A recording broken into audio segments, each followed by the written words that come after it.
My days blurred, a soothing, monotonous cycle of fur, suds, and the occasional yelp of a startled poodle.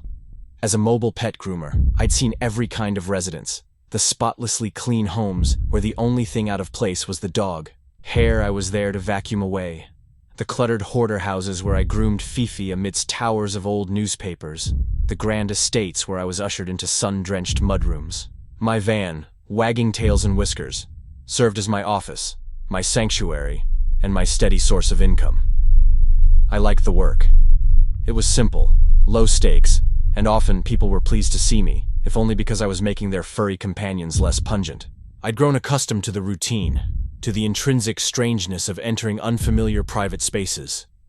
Most clients were just that, strangers, with their own routines, their own scents, their own distinct ways of living.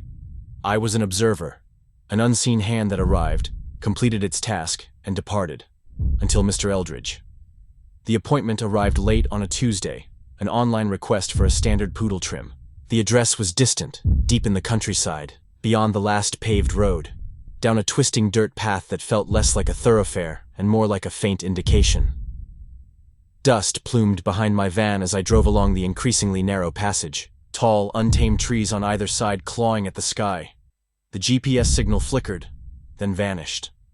Instinct became my guide, along with the occasional weathered mailbox that appeared only after I'd almost passed it. Finally, I saw it. Set far back, from the track, barely visible through a thick screen of overgrown pines, was a house that looked like it had been forgotten by time. Paint peeled in long, leprous strips from its clapboard siding, revealing patches of dark, rotting wood beneath. Several windows on the upper floor were boarded up haphazardly, while others were merely dark, reflective pools like blind eyes. A rusted skeletal satellite dish jutted incongruously from the roof, a relic of a bygone era. To the left, a skeletal rusted car sat half-buried in a tangle of weeds, its tires long deflated, its windows shattered. There was no mailbox, just a crooked hand-painted number 13, nailed to a gnarled, dead oak by what must have been the driveway, though it was little more than a muddy rut. Even before I killed the engine, a peculiar odor reached me. Something, sickly sweet, cloying, like overripe fruit mixed with something metallic, almost like old pennies. It hung heavy in the humid air, clinging to the damp earth. I took a deep breath, telling myself it was just an old house, probably damp. Nothing I hadn't seen before. I grabbed my grooming kit, my clippers, and my small portable vacuum and made my way towards the porch, the flimsy screen door hanging askew on one hinge. Before I could knock, the door opened a crack. A man's face appeared in the gap. Mr. Eldridge. He was easily in his late 60s, maybe early 70s, his sparse gray hair neatly combed back from a high forehead. His face was surprisingly unlined for his age, but it was his eyes that instantly unsettled me. They were a pale, almost milky blue, unnervingly wide and unblinking, like a doll's, yet with an intensity that felt less like focus and more like a vacant, unwavering stare. They were too still. "You're the groomer," he stated, his voice a soft, flat monotone, barely above a whisper. It was a statement, not a question. He opened the door wider, stepping back without inviting me in. He stood a little too close as I entered, his presence a peculiar invasion of my personal bubble. "Alex, from Wagging Tails and Whiskers," I managed, speaking with practiced composure, ignoring the prickle of unease. "Here for Puffball." "Puffball needs a good clean," he reiterated, his gaze fixed on my face, those pale eyes unwavering. "A complete clean." He stressed the word complete in a way that made my skin crawl. "He's in the back room, through here." He turned and walked, his movements surprisingly fluid for an older man, almost gliding. The sickly sweet smell inside was stronger now, mixed with something else. A faint, acrid chemical scent that stung the back of my nose, reminiscent of industrial cleaner, but off. The house was cold, unnaturally so, even with the warmth of the late summer day. An oppressive chill seemed to emanate from the walls themselves. The silence was profound, almost deafening.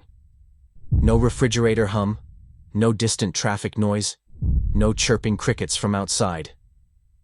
Just a heavy, silent presence, The main living area was dim, curtains drawn tightly over most windows.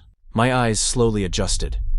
The walls were covered in an unsettling array of things.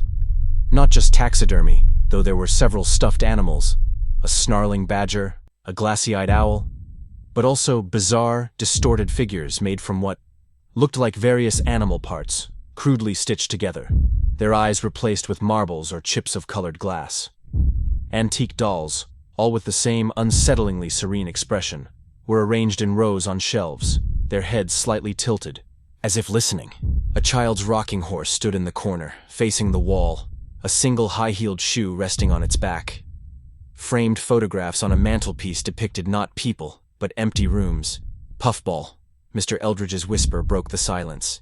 He gestured towards a door at the back of the room. In there. I nodded, feeling a knot tighten in my stomach.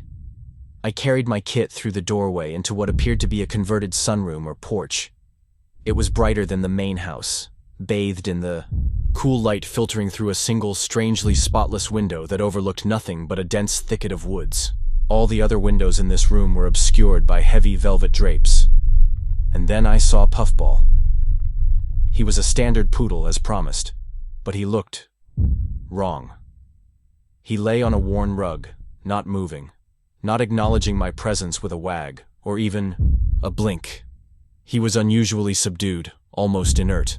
His fur was matted, yes, but there was an unnatural stillness about him. As I knelt, I noticed a small, almost surgical incision on his flank, partially hidden by matted fur.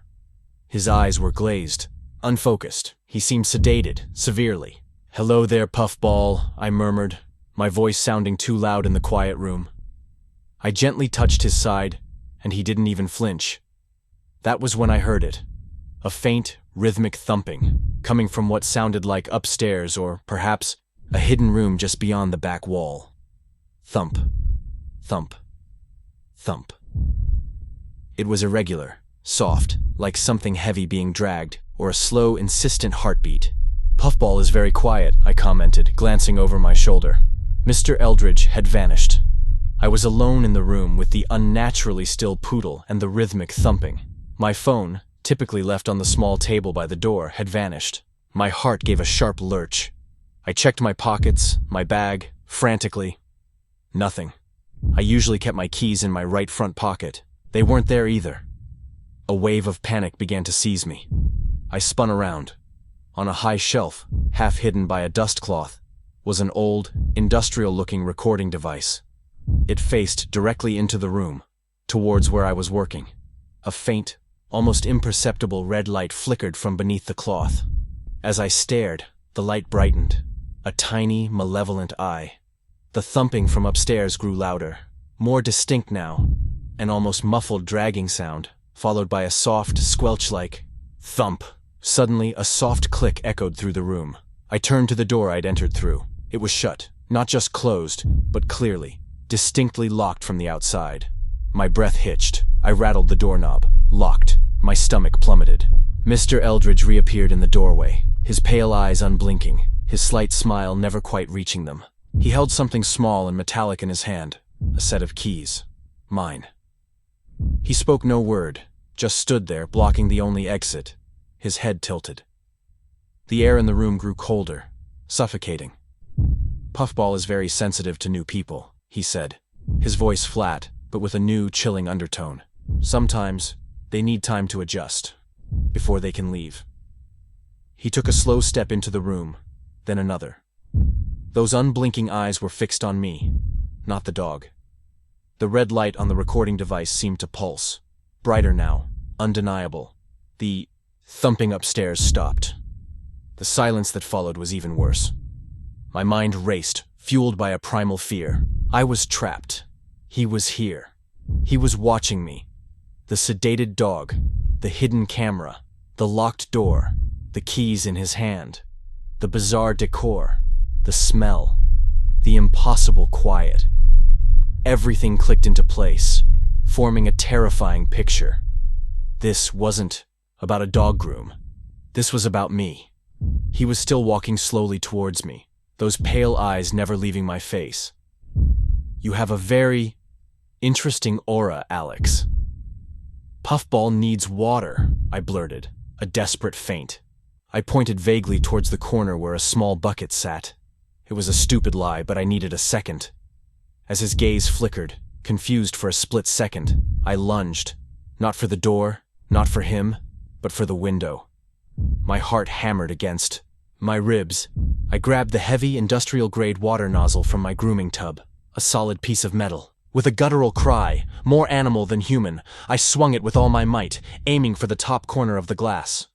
The window shattered with a deafening crack, glass fragments exploding inwards. Without a second thought, I scrambled onto the low sill, tearing through the remaining shards, not feeling the cuts as I clawed my way through the narrow opening. My body screamed in protest, but adrenaline surged through me. I hit the ground outside, scrambling to my feet, ignoring the sharp pain in my shin. I didn't look back. I ran. Not towards the house, but straight into the overgrown woods, pushing. Through thorny bushes, ignoring the scratches, the branches whipping at my face. I could hear his flat voice behind me, but it was distant, fading, quickly swallowed by the sounds of my own ragged breathing and crashing through the undergrowth. I didn't stop running until I burst out of the tree line, back onto the dirt track, covered in mud, leaves, and blood. My van sat there, a beacon of hope. My keys were with him, but I always kept a spare tucked inside the wheel well, an old habit from forgotten breakdowns. My fingers fumbled, slick with sweat and grime, as I wrestled the spare key free. The engine roared to life on the second try, a sound more welcome than any other. I slammed it into reverse, spun around, and tore down the dirt track, leaving a cloud of dust and terror in my wake. I didn't look in the rearview mirror until I was miles away, back on the paved road, my hands shaking so violently I could barely grip the wheel. I pulled over by a gas station, my chest heaving, the acrid chemical smell still phantom in my nostrils. I called 911, my voice cracking as I tried to explain, tried to convey the chilling dread of that house. The police were sympathetic, but their investigation, I would learn, was inconclusive. They found the broken window, the sedated poodle, who was later taken to a local shelter, the surgical incision a puzzle, and an empty house. Mr. Eldridge was gone.